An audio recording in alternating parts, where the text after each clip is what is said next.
There we go. Okay. Today we have Mahmood Reza on the show. Mahmood is an accountant and business rock star, helping businesses make money and keep more of it. Mahmood teaches that inspiration, perspiration, mindset, and self-care are key ingredients for success. But overall, if you don't take ownership of your numbers, your business journey is going to be precarious. If you don't look to make money, you won't make an impact, and all you've got is a hobby. Mahmood, welcome to the show today. Thank you very much, Chris. Now, after that introduction, I might engage you as my business manager. That was brilliant. Well, thank you. I appreciate that. Always inquiring new opportunities for sure. Now, Okay, I'll bear that in mind. There we go. So yeah, so glad to have you on the show today. I guess if you want to just start by telling the audience just a little bit more about yourself and your background, how you got to where you are today. I'll be happy to, Chris. Ironically, I was reflecting on this yesterday because it was my 25th business anniversary. I know you probably think I'm far too young for that, but it's 25 years gone. So my business, if I go back actually to when I was a kid, I always had this idea in the school playground of one day doing something for myself. Didn't quite know what it would be. Didn't actually have a particular thing saying, oh, it's going to be an accountant. I think nobody in the playground says I'm going to be an accountant one day. Right. So as circumstance, I'm one of 9 kids. Didn't have a great deal of money in terms of background. Probably quite common with people from large families. Very little money. So you're driven and you have a hunger. So fast forward, I messed up at school. In terms of not really sort of focusing too much on exams. Obviously, that's a journey in itself, and that's a lesson learned. Right. I left my hometown of London and went off to do my first degree. Did that, thought, what am I going to do with my life? Took a year out, did lots of different things. I've always been one of gaining experiences more than money, which seems quite a weird thing, bearing in mind my background and what I do now. I went into the world of teaching, did that for about 3 years. And I don't know what it's like where you are, but if you're in teaching, people have this weird notion that you can't actually do anything practical. My wife's a teacher. So, yeah, I think they say there's a quote that, I forget it, but it makes fun of teachers and I don't want to butcher it, but yeah. No, I'm sure they get that. Can do those who can't teach. Yeah, that's it. Yep. Which is very strange, really weird. So, right. I took a risk and I thought, okay, after 3 years, I love the profession. Love what I'm doing. So I held my nose and jumped out of teaching. I didn't have anything to go to, which some might consider quite reckless, but that was my risk attitude mindset. Then thought, what am I going to do? And then I managed to get a job in industry. Did that for about 5.5 years. Fantastic job. I worked in what's called the hospitality sector, effectively a brewery company that runs pubs, restaurants, hotels. Worked in there. Qualified as an accountant, gained other experience and qualifications. And then after 5.5 years, thought, okay, I love being an accountant, but I don't want to stay as an accountant for the rest of my life. What should I do next? Yep. So that sensible part of my brain kicked in and thought, well, I'll tell you what you do. Leave with nothing to go to. And this is what you've always talked about. So 25 years ago yesterday, I started my own business in my back bedroom. That's awesome. That is awesome. So tell us, what is your business now? What have you been doing for the last 20 years? Well, or 25 years, sorry. No problem. I've moved out my bedroom, by the way. I should just hasten to add. Nowadays I run, effectively, I suppose, 2 companies here. I run an accounting firm. I suppose outside of the UK, you might call it like a CPA type. Okay. Yep. Setup. So we do the normal, bread and butter stuff, transactional work. People need to know how to pay the government, what to pay the government, keeping on top of their numbers.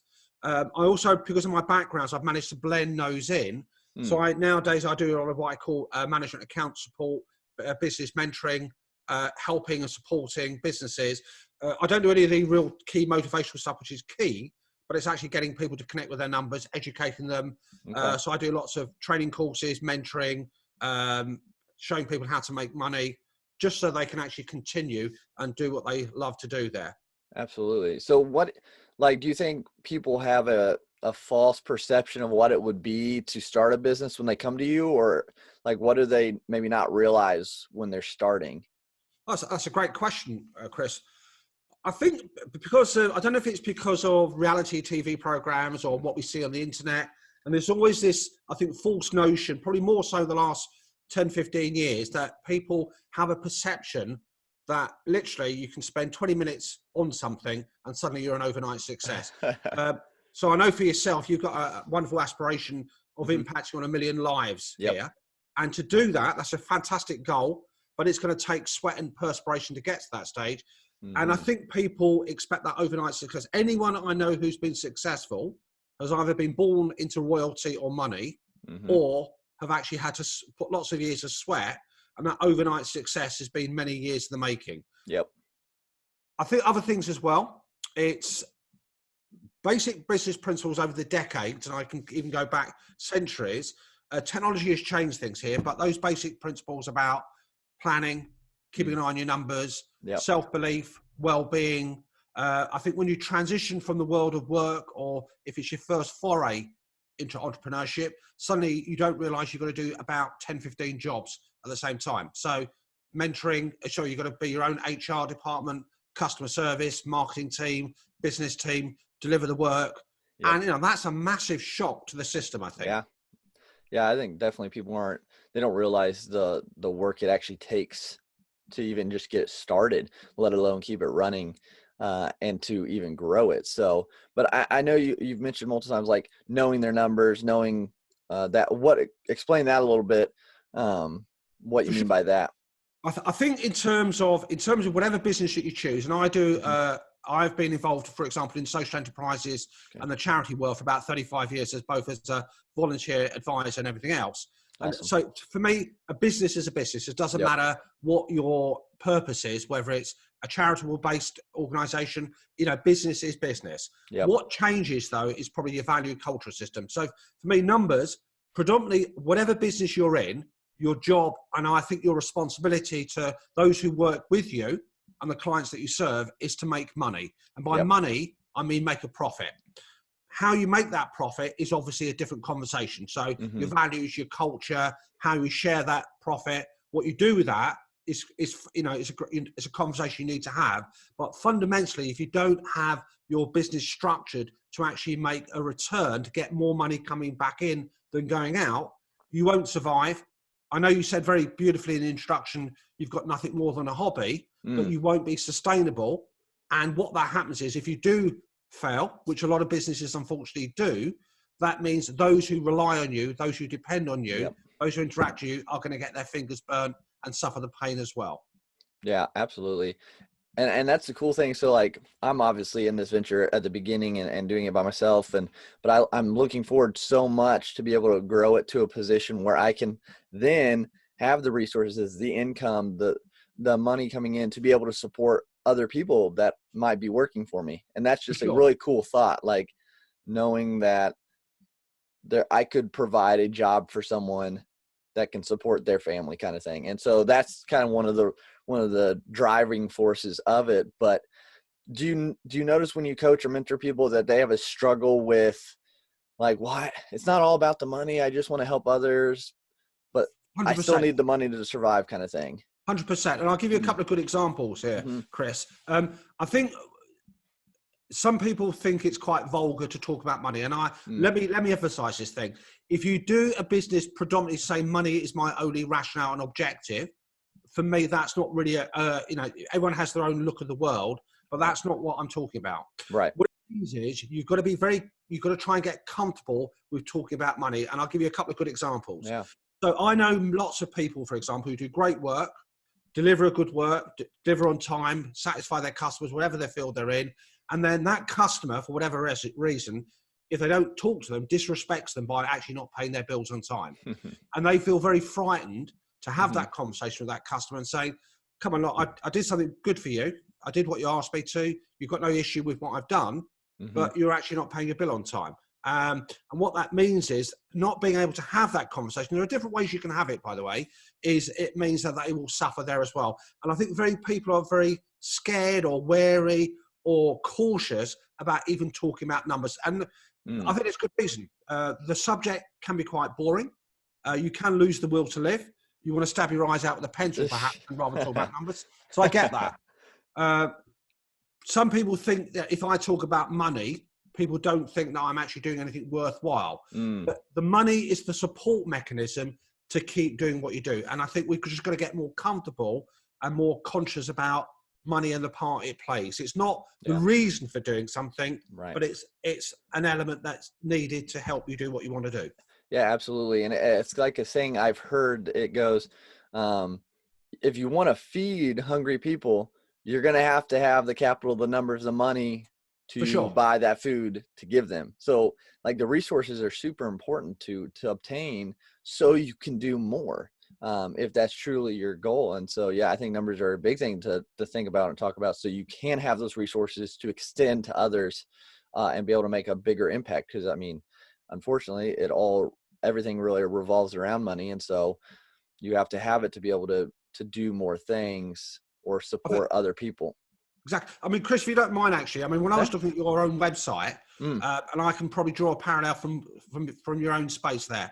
Mm-hmm. If you have a mission to impact positively people's lives, Mm-hmm. if you want well-being to be an element of people's lives here, if you don't look after yourself and if you don't have well-being for yourself, Right. you're really not going to be much good for anybody else. So I Exactly. think you're a perfect illustration of maybe not in the money world, but actually saying my well-being is important to me. Yep. And if I'm centered, if I'm 100%, then I can actually do more to help others as well. Yeah, absolutely. Yeah, it just goes back to we have to fill ourselves. We have to be a full cup to be able to pour into other people's lives in a positive way. And yeah, um, I and like so that. I'm going to steal that one if you don't yeah, mind. no, that's fine. Absolutely.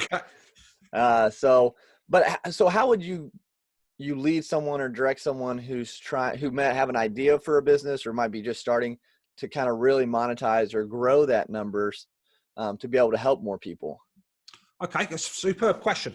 I'll be a bit blunt here, and one of Oh the yeah. things that people like about me, or maybe not like about me, I'm not a big believer in sort of what I call waffle. So, All for right. example, as far as the idea is concerned, Yeah. ideas are cheap; they're 10 a penny. Lots of us come up with brilliant ideas. The idea is important, certainly, but that's not the thing that will make you a business there as well. Mm. And there's an old phrase I've come across that says, effectively, a goal without a plan is just a wish. Yep. And it's a similar thing for an idea. So if I was doing it, so let's say, for example, you're employed, you're studying, you're at home, and you've got an idea for something.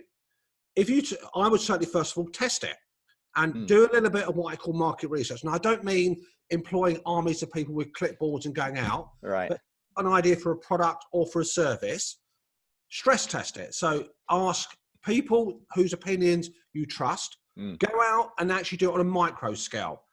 Actually, Okay. whether you want to set up a Facebook page, a social media page, there are other, obviously, social media platforms out there, and actually see, is somebody willing to pay you money for it? Mm. The idea in your head may not be the one that people buy into. Mm. Other things I would do, a lot of people make mistakes quite naturally because they're very wrapped up in the idea and they become very product focused. They think this is a great idea, but if you don't think customer, and all of us buy things of varying descriptions, and a lot of people miss out on that idea. If I put myself in the shoes of a customer, the person who's likely to exchange with me, like me, and say, yes, I will give you some money, Mm-hmm. then you've got something that's quite flawed. So a bit of stress testing. Okay. Certainly planning, by the way. So Yeah. effectively, I'm a big believer of planner, not a plan as a document, but a mindset of thinking through how do I actually get to that sort of end destination. Okay. Awesome. I don't know if that makes any sense. No, yeah, absolutely. I think it's good to have like the plan out, like what you need to do and then how it's going to come into fruition, and then test it. Like, will people even respond positively to this For sure. idea? And I know, you could do like an A/B test and do two different types of the same thing, but tweak it a little bit. So I think those are all really good ways to see, like, okay, is this going to be worth it, or like, is this going to be actually a benefit out there? But kind of going back with that. So Yeah. once we have the idea and once we start growing the business or growing our product, whatever it might be that someone's running with, and we talked about like some people are nervous talking about numbers, but how, when we get comfortable with that, how do we balance the need for that money, and then the want to serve others? Okay. I think I would probably, for me, it all starts with the story. So what's the story of your business? So let me just draw a little parallel. So I don't know if you've been on vacation, on holiday recently, But if you think about if your plan is to go away this year, Mm-hmm. you've got a probably thinking, okay, I might want to go and travel, let's say for argument's sake, to Europe, somewhere in Canada or whatever. That's your destination. And Okay. then you're going to be thinking about the story, that how are you going to get to that end point there as well. So if I draw that parallel, that in your business, your destination is your goal. Again, I would typically say, look at a 6 month, 12 month, and then work backwards to break it down into what I call more meaningful objectives. So if you don't mind taking your, No, that's fine. this is my example, your goal is well defined, by the way. So you've got a number, you can measure it, and it's 1 million lives to impact. The next thing would be to translate that into the footprints. What's the journey involved for me to get that 1 million lives impacted there as well. Yeah. So if you've got that, I would say typically I would look at things in a 12, maybe 6 month milestone. Take it backwards and say, what's the story? How do I actually get to my end point? And it's not just saying, oh, I'm going to do social media, I'm going to do X. That's too waffly, that's too broad. Break it down into something that says, actually, what that means is I'm going to get a certain number of followers by X, a certain number of people I engage with by Y, and some of those people I'm going to have conversations with who are actually going to get interested and buy something. So if you've got that storyline and you've got that cash flow coming in, and you've got that money coming in, and you've built your business store that people come in, have a look around, say, I want to take some of this and put it in my bag. I want to take some of this, put it in my bag. If you've got that money coming in, the cash flow, and you're not using all your savings to sustain your business, then you can think, ultimately, I have defined a goal that actually says, when this money comes in, these are the services that I'm going to provide. This is the impact I do. But if you don't, I suppose, equate your journey plan, your objectives with the money that needs to support that, then you're going to find it very difficult to do anything meaningful. Yeah, and I think that's super important. Yeah, to have the reverse engineering of your end goal. Perfect to way. see, to see what you have to do along the way. And it's just, you'll see how important it is to have those resources to be able to maybe take the load off of you, to be able to pay someone else to do things, Exactly. or to increase the quality, all to better serve the people you're trying to help. And so I think that's a really good way to look at it, and a really good way to go about it, is to see the end goal and then work backwards. And I know this kind of goes with our pencil leadership trait questions, but I think it's important to find people like yourself who are mentors and coaches in different areas of business. So, but you personally, have you ever had someone who's impacted your journey and helped you get to where you are today in business? That's an interesting question. When I was thinking about that, Chris, for myself, I'm not saying I'm the perfect example of what to do. So for myself, I've always, because of my sort of family background, because of coming from a large family, my brothers and sisters have done it all extremely well for themselves. So we came from actually pretty little. And everybody has actually, in their own professions, from law, finance, accounting, medicine, and all the rest of it, they've all gone their own paths and done very successfully. So those are, if you want, the inspirations for me, what my other brothers and sisters have achieved. In a business context, I've always been a very sort of, I wouldn't say a lonely wolf here. I've taken on board and I've actually just literally gone by what's in my head, which means I've actually made big mistakes. I've done things. If I had my time again, perhaps, I might actually look for somebody to support me in that business journey. Obviously, my wife is a great support. She's involved in the business as well. She's joined me in the last 12, 13 years. But fundamentally, I've not really tapped into, until more recently, asking for other people's support in terms of collaborations, in terms of coaching and mentoring. So I pretty much, whether it's stubbornness, stupidity, whatever, I've just done my own thing. I got you. I would certainly recommend anybody else doing that, starting their business. Look for somebody that you can trust and have confidence in. Look for somebody who doesn't sell snake oil. Look for somebody that actually has got some credibility behind them. But ultimately, know your own mind and know what you actually want to achieve here. Because a lot of us can get sucked into schemes where somebody says, pay us a big chunk of money and you can double your turnover. There's a lot of sharks swimming in those waters there, and you have to be very careful. So for me personally, probably no one individual. It's probably most of my family and my brothers and sisters who've been that inspiration for me. That's really awesome. That's cool that you've all kind of taken your own path and been successful.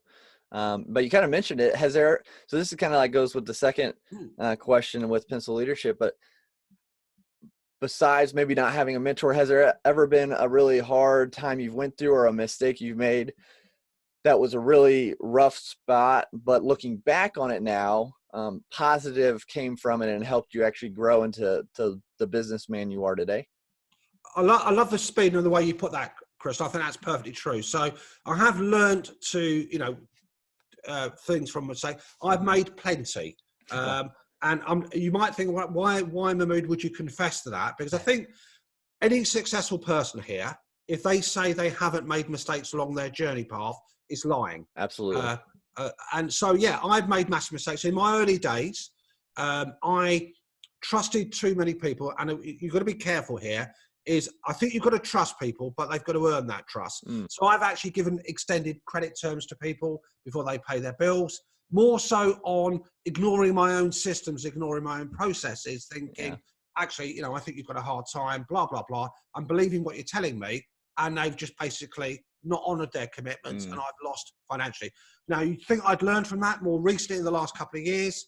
Similar sort of situation. I ignored the advice of my own credit control team. I ignored my own systems and processes and thought, I'll cut you some slack, and I got my fingers burnt very big. Now, luckily, I managed to survive that because I've always been a hard worker, and I will find ways to make it work. Right. I've made bad business decisions. I've made bad investments in terms of advertising campaigns. So I know what to do, not what to do. And I think it's part and parcel of it, but I think you put it really well. If you make a mistake, don't keep repeating, obviously. You've got to be able to say, okay, don't let my own arrogance says, actually, I'm not going to learn from this. If you don't have a mirror to yourself and actually don't take any of those lessons here, you're basically going to be doomed to repeat the mistakes of the past. Does it mean I'll never make mistakes again? Certainly not. I reckon I'm not planning to, but I will carry on making mistakes. But that's how you learn, isn't it? You learn by being aware, listening to other people. Yeah. But what it means is I make less of those mistakes.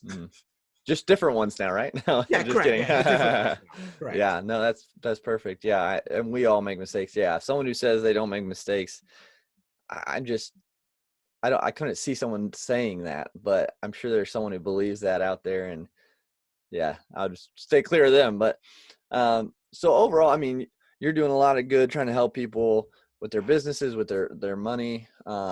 But after everything is done here on earth for you, what positive mark do you want people to be able to see from your life?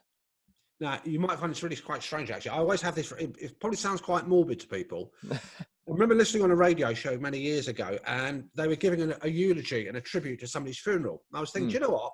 That's a great way to look at your life, to think, if in your funeral, if you could sit above and actually see what people are actually genuinely saying about you, what they actually genuinely say about you here. And I'd like to think that probably two or three things. One, I made an impact of some description, hopefully a positive impact, however small or big, and somebody actually benefited from that. Number two, I like actually help. I like making money, by the way, so don't get me wrong on that one. Right. Helping people. And I like people to benefit from there. And thirdly, humour. If people have actually enjoyed the engagement and they've actually, felt a positive vibe towards that, then I think my life on this earth has been well spent. Absolutely. I think that's great. And I think that the last one, especially the humor, is you got to have some sort of humor, I think, to get through a lot of things in life. And so that's a cool thing that I haven't heard very often from people, but still a really powerful thing to have and to leave. But Mahmood, thank you again so much for being on the show. Before you go, I'd love for you to just let everybody know how they can reach you, how they can get connected with you, or anything you have going on that you want to share. That's really generous of you, Chris. Yeah. So I would say the normal things here. Obviously, website links here. I'm not sure I'm sure you're going to publish them in your show notes, whatever. Proactiveresolutions.com. I hang out in pretty much most of the social media haunts there, so you can find me on LinkedIn, you can find me on Instagram. You're probably going to suffer from the dancing videos I do with my wife. Here's we do a weekly blog. You can connect with me on that one. I'm doing all those grown-up things like mailing lists later on, but Instagram, Twitter, I hang out in those spaces. There aren't many Mahmood Rezas that hang out that like me from the UK. If anybody gets any benefit from the show, wants to hear more, I'm more than happy. If they want to drop me a line, I'll do my best. And I'd just like to say thank you very much for inviting me on your show. And I hope your listeners get something really positive out of our conversation. No problem. Thank you so much for being here. We really enjoy it and are excited to share this information with everybody. Perfect. Chris, listen, have a great day. Thanks very much for inviting me, and have a beautiful Sunday. Thank you. You as well.